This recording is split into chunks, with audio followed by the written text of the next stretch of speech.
Кое-что сделать. Здрасте! С вами Даня Крастер и команда БНБ. И это новое, третье видео про хоккей. Ну давай, я готов.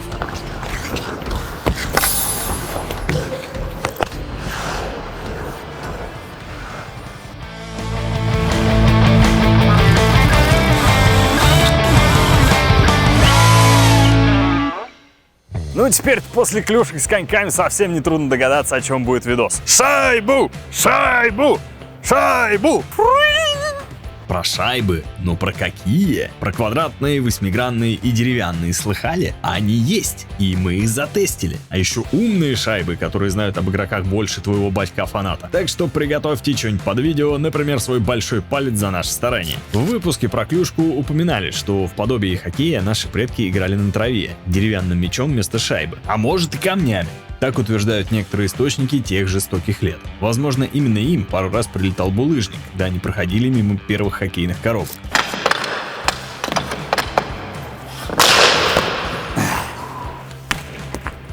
Как там было на самом деле, не знаю, машины времени у нас нет, но почувствовать, как игралось в марте 1875 года на первом хоккейном матче с деревянной шайбой мы можем.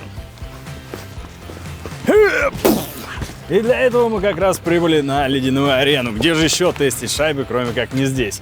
Поможет нам в этом, как обычно, Артем, настоящий метатель шайб. Само собой, мы сделали несколько видов деревянных шайб. У нас здесь сосна, липа и дуб. Деревянные шайбы мы решили сделать из разных пород древесины. Закинули все под ЧПУ, а потом отправили принимать масляные ванны. Слушай, ты уверен, что я тебя не пробью вот этой шайбой, или она не расколется? Я сегодня ни в чем не уверен. Ну, посмотрим, как она бахает. Погнали. Но она как настоящая. Гол?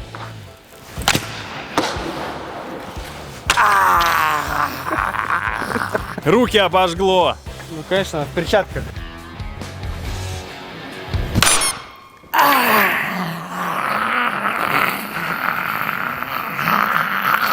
Дайте нам все шайбы, пожалуйста. Юп. Здесь какие-то дубовые, какие-то липовые, какие-то сосновые. Сколько шайб? Богато. На, сразу следующий.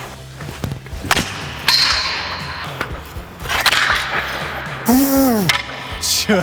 Я ее вообще не заметил. Летает? Скоро Щелкает. Страшно, ты как будто стреляешь клюшкой.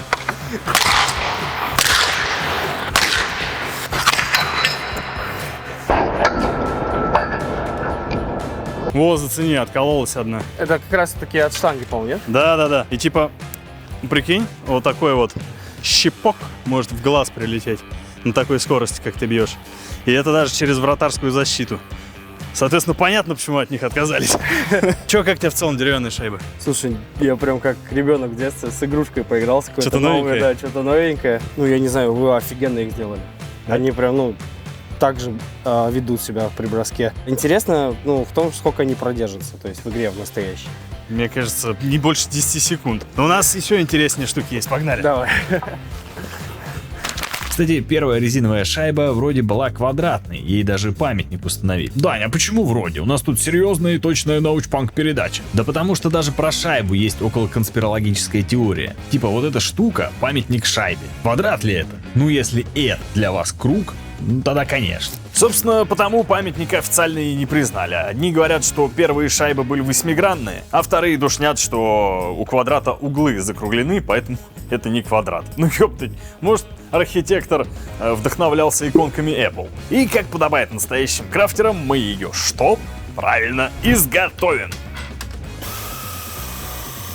Эту форму мы тоже решили не обходить стороной и забацали еще одну шайбу в коллекцию. А попутно открыли новое для нас достижение. Вулканические технологии. Это такой способ получения резины, вулканизация. Тут нам потребуется форма, в которую мы закидываем куски сырой резины.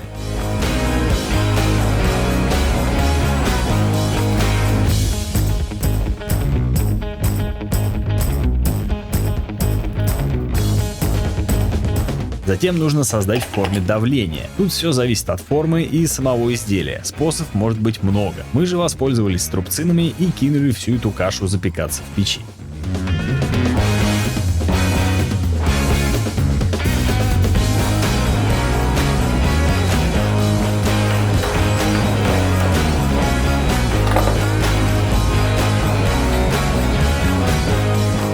С первого раза не получилось, вышла какая-то черепаха в итоге. Шайба не допеклась и осталась вязкой, как гудрон. Жевать мы ее, конечно же, не стали, хоть и очень хотел. В итоге понадобилась еще одна форма, 2 часа и 150 градусов в печи, чтобы результат нас устроил. Резина успешно вулканизировалась, и ты давай вулкомментируйся и напиши, что может таким способом еще изготовить. Технология оказалась реально несложная и доступная. Качество поверхности и упругость очень близка к реальной шайбе.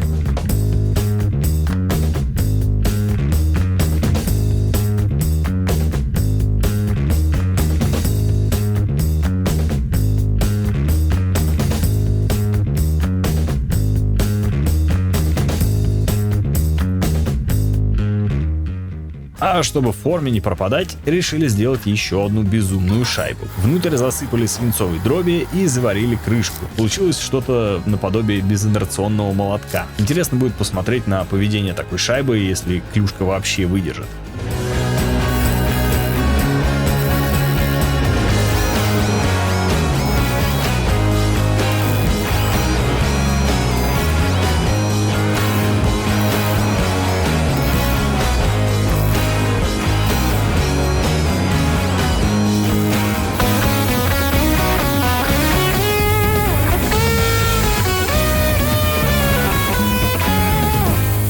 Смотрите, мы сделали специальную шайбу по форме как памятник шайбе. После того, как с этой поиграемся, у меня еще есть приколы.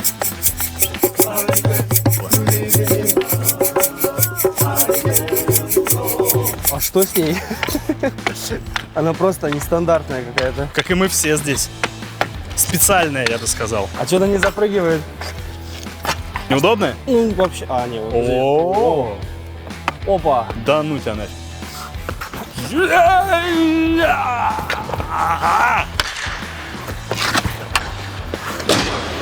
Смотри, Вообще закрутилась ничего дико. против. Не, ну не могли так с такой шайбой играть вообще. Мне кажется, ну не могли. Она даже не поднимается. Давай я тебе попробую кинуть, а ты поймаешь. Мне просто интересно, как она себя Ты поведет. хочешь меня бросить? Да. Не ссы. Необычно, да? Ну да. Но у нас есть еще один прикол. Вот такая штука. Это форма от той шайбы, потому что мы ее вулканизировали из сырой резины. А здесь Вот я какую шайбу испугался как раз, ребят. Я думал, змея какая-то. там дробь находится, охотничья. Она, соответственно, когда ты ее бьешь, прилипает к одной стенке. К одной из стенок. Она взорвется, нафиг? Не. Может и да. Вот ей прям хорошо можно делать. Но она зависает, видишь, из-за массы. Сейчас, я все делаю. Блин. Ну давай, щелкнем, да? Да.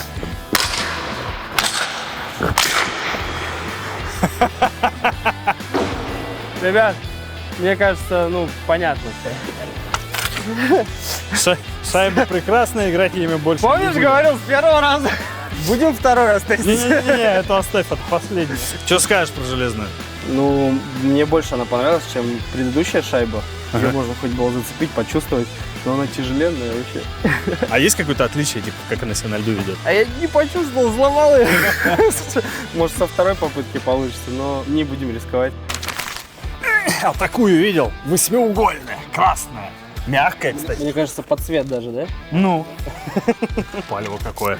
Для этой шайобы прибегнем к нашим любимым техникам отливки форм. Благо тут не бронза, а всего лишь двухкомпонентный полиуретан. Вырезаем и склеиваем форму и смешиваем ингредиенты.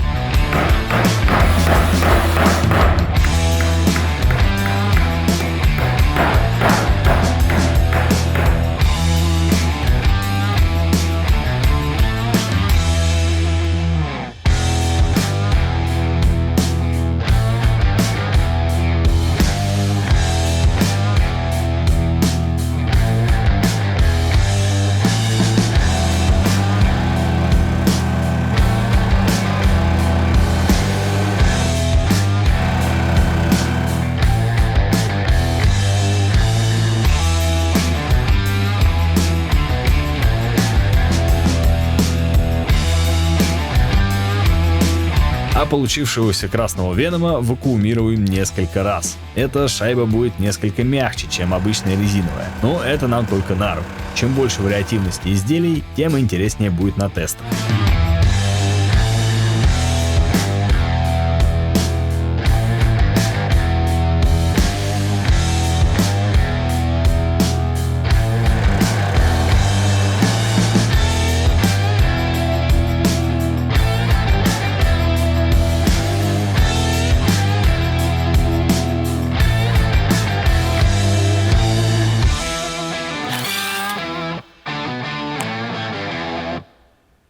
Достаем шайбу и снимаем верхний слой, в котором несколько пузырей все-таки, сука, застыли. Для этого идеально подойдет терка. Разве нет?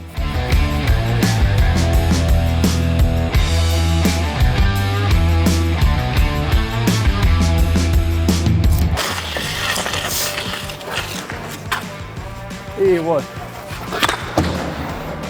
В принципе, то же самое. Ну нет, вот с этой прям покомфортнее, потому что там было 4 угла, здесь уже прям хорошо. Но это больше, типа, похоже на Но круглую. непонятно, знаешь, сопротивление. То есть ты бьешь, она мягчит как-то. Может, это поднимет. А нет, Тренировочная, ну. нормально.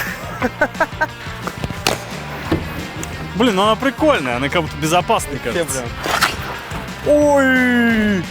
Очень Она хорошо. как будто сильнее прилипает к этой клюшке. Она прям вообще офигенно себя ведет. Вот ей прям возможно поиграть в хоккей вообще спокойно. Я бы даже сыграл бы одну игру.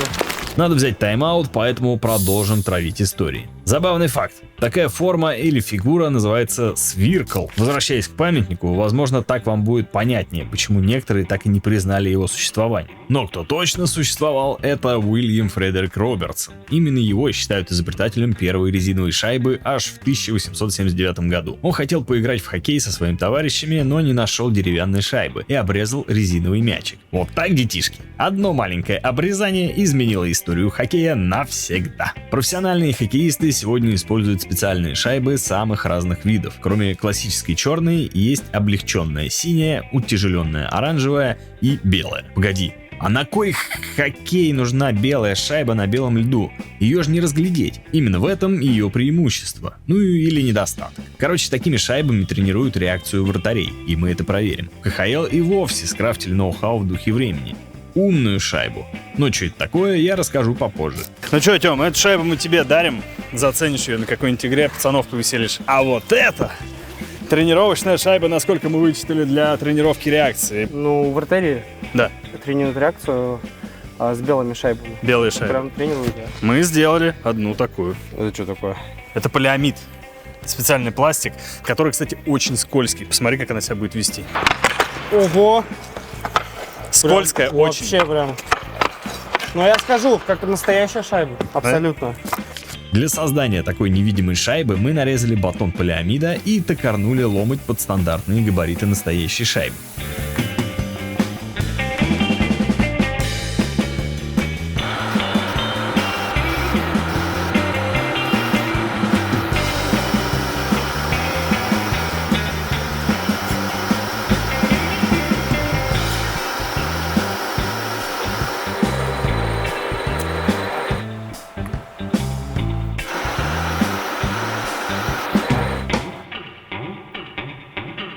Так как белыми шайбами вратари тренируют реакцию, а я сегодня в вратарской форме, ну сами понимаете, что я. Погнали. Давай! Мочи!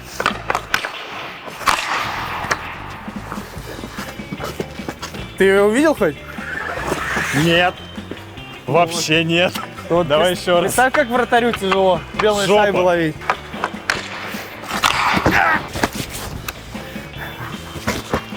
Прострел. Будем со щелчка пробовать или не надо? Не надо.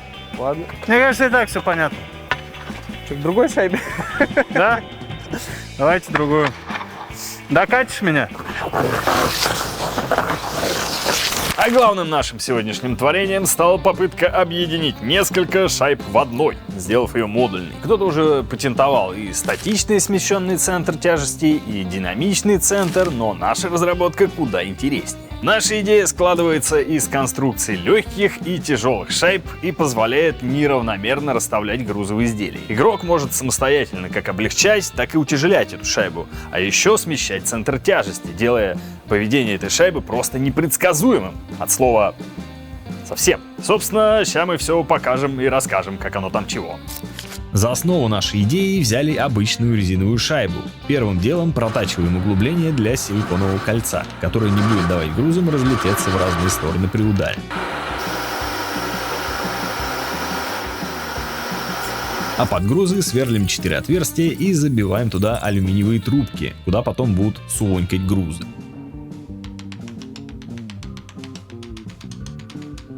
Крафт крафтом, но я обещал рассказать вам про умные шайбы. Приколитесь, даже такие бывают. В то время, когда шайба умнее тебя. Потому что о прошлом и настоящем уже было, а шайбы, собирающие данные об игроках, это уже что-то про наступившее будущее. И наступило оно в 2019 году, когда КХЛ впервые протестировала умную шайбу на матче звезд КХЛ в Казани. С тех пор они используют их во всех матчах лиги. Но чё ж в них такого умного-то? Внутри там все как в любом гаджете из вашего умного дома. Пластиковый корпус, чип с мозгами и батарейка. А вся умность находится в системе из датчиков и софте, которую использует КХЛ. Кроме шайб, чип еще встроен в джерси игроков, что позволяет собирать максимум данных. Собирают их, кстати, специальные локаторы, которые расположены под сводом арен и передают на сервер, где и происходит дальнейшее вычисление. КХЛ нам, кстати, предоставили пару таких шайб. Давайте распилим одну из них и посмотрим, что там внутри.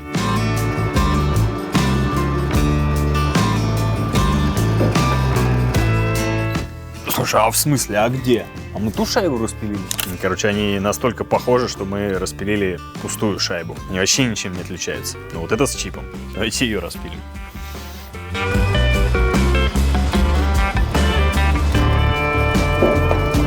О, здесь уже что-то запечатано внутри. Вижу, что батарейка пузырится.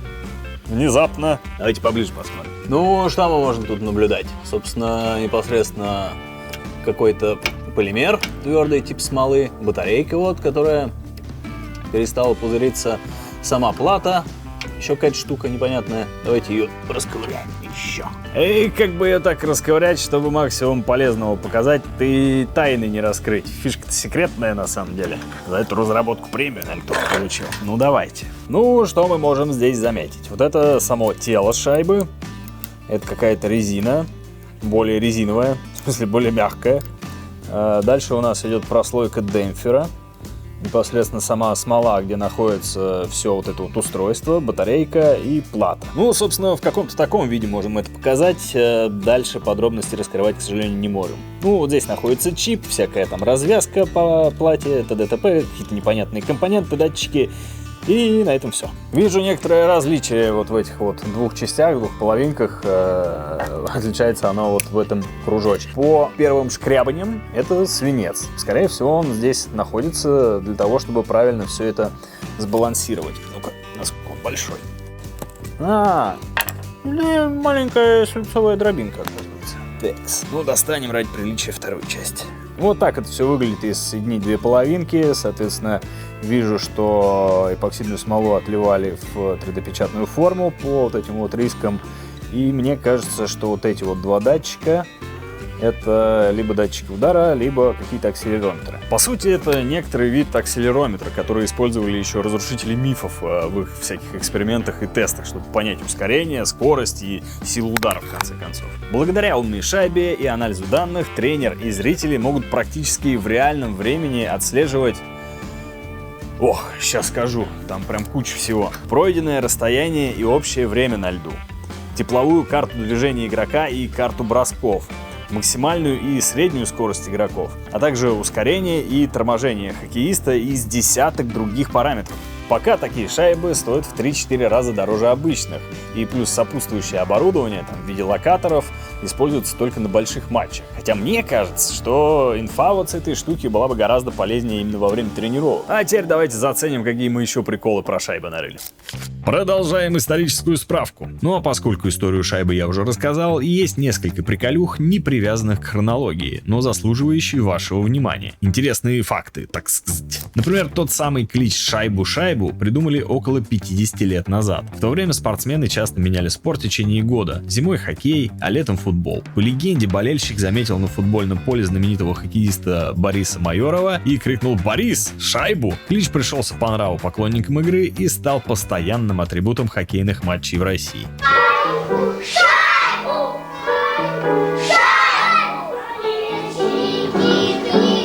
Сегодня шайба — это и клевый мерч, и объект коллекционирования. Каждый год команды выпускают тысячи шайб со своими лого, а самая большая коллекция насчитывает более 3000 шайб и находится в Минске. А все же, как там поживает наша модульная шайба?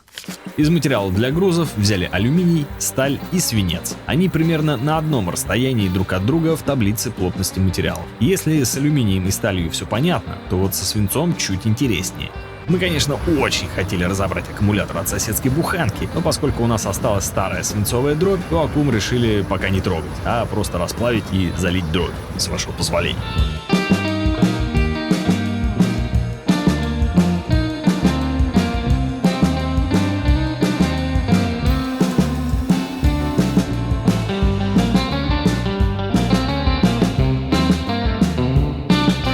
А пока были в мастерской, решили протестить, выдержат ли алюминиевые трубки теменных ударов. И решили не зря. Алюминий почти сразу загнулся, и груз в трубку уже не залезает и не вылезает. Поэтому меняем алюминий на сталь, снова тестируем импровизированной клюшкой в виде молотка и радуемся успеху. Пусть наша шайба не такая умная, как у КХЛ, зато наша может быть и легкой, и тяжелой, и со смещенным центром тяжести, и нет. Ну где еще такую возьмешь?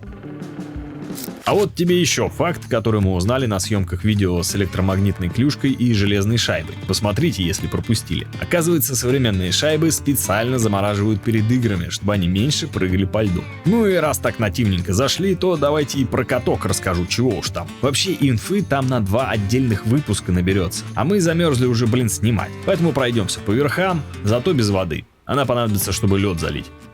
Ха!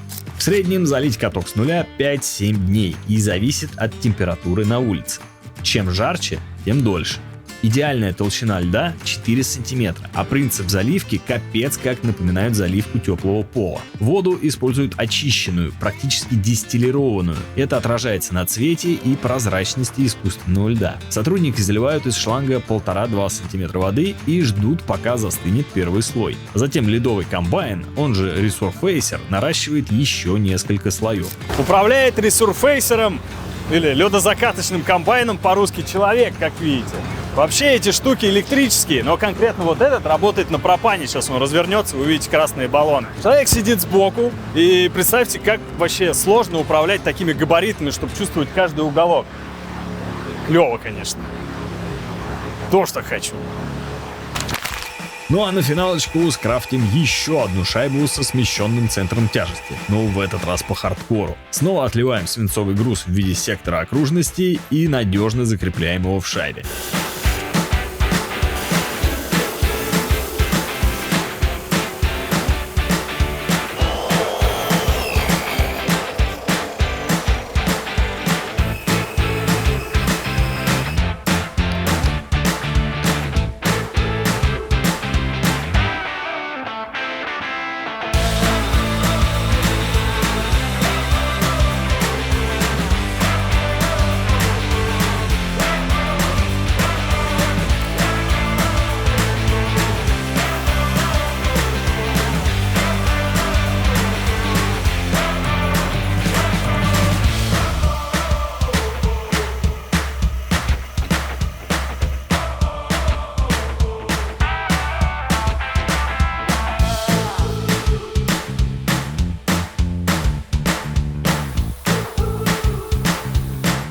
А как она себя поведет на льду, давайте заценим вместе с Тёмой.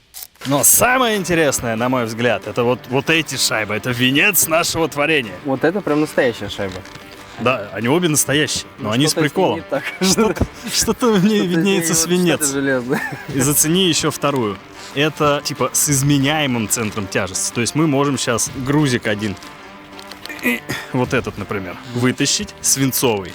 И у нее дичайше меняется центр тяжести. от Хочешь, этого. знаешь, так зарядит ее, Смотри. стрелит. У. Я, пожалуй, еще один сейчас вытолкаю отсюда. Вот этот, например. При этом, вот смотри, видишь? Да! Ну да, она прям вообще. Вот я начинаю раскручивать, она начинает не туда ехать вообще. Шайтан, шайба. Шайба с приколом. Это, по идее, еще больший эксцентриситет имеет. Не, ну А давай с этой прикольно. сравним. Вот мне кажется, вот это прям поинтереснее. Вот это сильнее, да? Да. Ой. Ну-ка, давай из этой еще один грузик вытащим. Ну да, теперь вот это стало сильнее прям. Да? Я бы такой шайбой прям поиграл, интересно. А попробуй вот это еще закрутить. Ну так, чисто визуально. Не, вот это посильнее прям. Вот это, да? Вот это. Э. Я не знаю, теперь запутался. Ну, зрительно, типа, вот это сильнее отклоняется от центра вращения.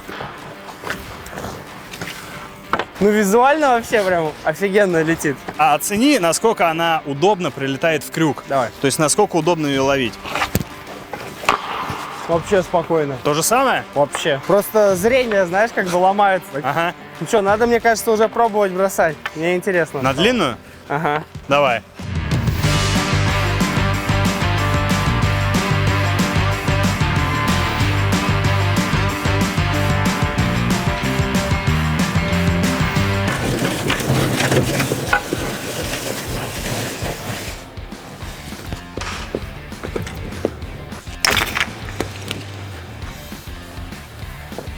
Ну что, Тём, я предлагаю немного побезумствовать и устроить абсолютный разнос, как мы любим в видосах. Дань, я тебе доверю. Это первый торжественный удар мастера. Ну ладно, я попробую деревянненькой запулить. Не, я косой. Это гол! Гол да не туда, я косой. Давай, я буду подавать, ты мочить. Вау! Есть ранение в грудь! Минус 2 ребра. Я абсолютно уверен. Ну, дружище, ну стоит. Постой еще.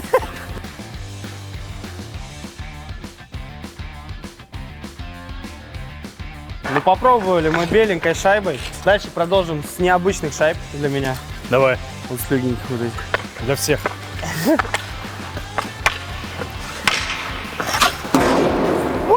Леха!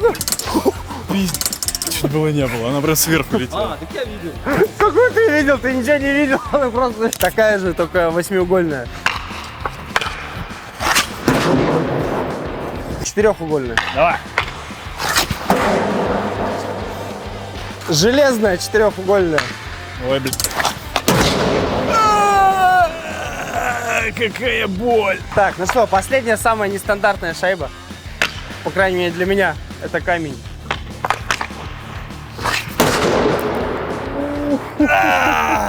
Перелом берцовый.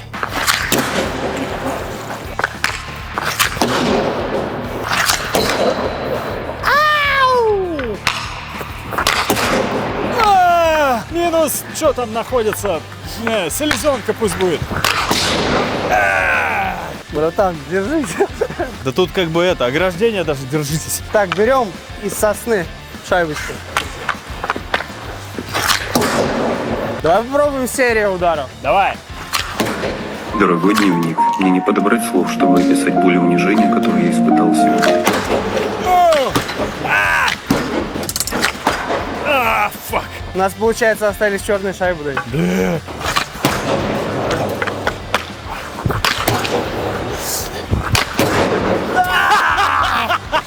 И вот она. Да, сученьки! Это хоккей от кластерной команды. Мне кажется, моему сердцу оторвали. Ну, Или что там? как, моему сердцу новое подарили, мне кажется, в виде черной шайбы. Там шайбочка, да. Красавчик. Кайф. Пау! Ну вот и пора заканчивать видео, но для этого надо переместиться в мастерскую. Спасибо вам, что посмотрели все эти 3 видео про хоккей, которые мы сделали. Вы же посмотрели их все, не правда ли? Мы специально старались, придумывали вот такие вот штуки, чтобы внедрить наши умения в какую-то сферу. Потому что самое прикольное, когда сферы смыкаются и вот в смежной части происходит какая-то магия. Для нас это, честно говоря, был новый опыт. Мы погрузились в мир хоккея, их снаряжения и, честно говоря, кайфанули. И я надеюсь, что хотя бы часть этого кайфа передалась и вам. Ну и отдельное спасибо, конечно, КХЛ. Благодаря ним эти видео вообще стали возможны. За время работы над этими видео ребята дико прониклись хоккеем, как минимум с технарской точки зрения. Очень прикольно наблюдать, как конструкторы со временем приходили к более совершенным решениям с технологической точки зрения. Это же абсолютно наша сфера, просто узкая ее часть. Эволюция технологий. Хотя, казалось бы, клюшка и клюшка. Что в ней такого особенного? Шайба и шайба. А за ней целая история. И даже памятник. Кроме всего прочего, я в первый раз побывал на хоккейном матче, при том, что особой любовью к спортивным мероприятиям я вообще не обладаю. Но сейчас я могу с уверенностью сказать, что хоккей стоит посетить хотя бы один раз. Та атмосфера, тот вайб этого стоит. Ну, настала пора прощаться. С вами был Даня Крастер, команда БНБ. Еще раз спасибо, что посмотрели это и другие видео. Хотя какой прощаться? Увидимся через неделю, не прощаюсь. Галилео!